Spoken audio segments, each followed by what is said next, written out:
Ustaların ustası Nurettin Usta'ya eserini gösterelim dedik.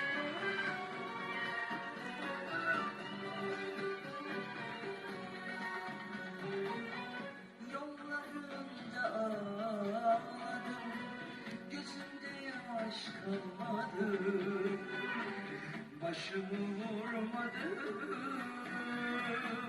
toprakta taş kalmadı.